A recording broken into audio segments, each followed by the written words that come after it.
Divertimento e beneficenza per festeggiare i 10 anni della Pink Run. Domenica 12 maggio la Corsa Rosa si prepara ad invadere le strade di Padova, un appuntamento che ormai attrae sempre più podiste che oltre a correre per le strade del centro si impegnano con un piccolo contributo a sostenere realtà del territorio che si occupano di ricerca. Saranno 2 le giornate di festa di Pink Run 2019 perché a parte che festeggeremo 10 anni e questo per noi è un risultato incredibile e abbiamo deciso di festeggiare il compleanno ridendo. Quindi sabato 11 il village, i 20.000 metri quadrati di village che saranno presenti il sabato in Protetto della Valle apriranno dalle 12 del mattino alle 19 parte il Pink Party.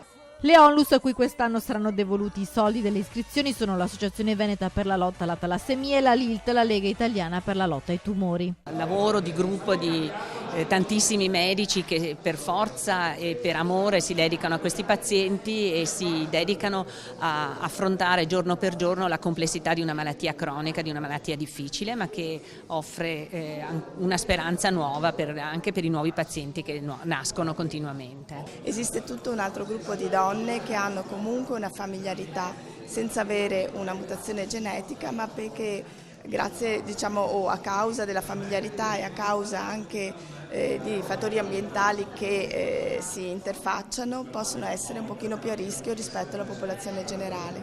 Ecco perché è giusto in un gruppo comunque selezionato di persone con queste caratteristiche offrire loro alcuni esami di sorveglianza. La manifestazione punta a superare l'ottimo risultato dell'anno scorso quando nonostante la pioggia corsero quasi 7.000 donne raccogliendo 65.000 euro. Appuntamento dunque in Prato della Valle domenica 12 maggio alle 18 per la partenza.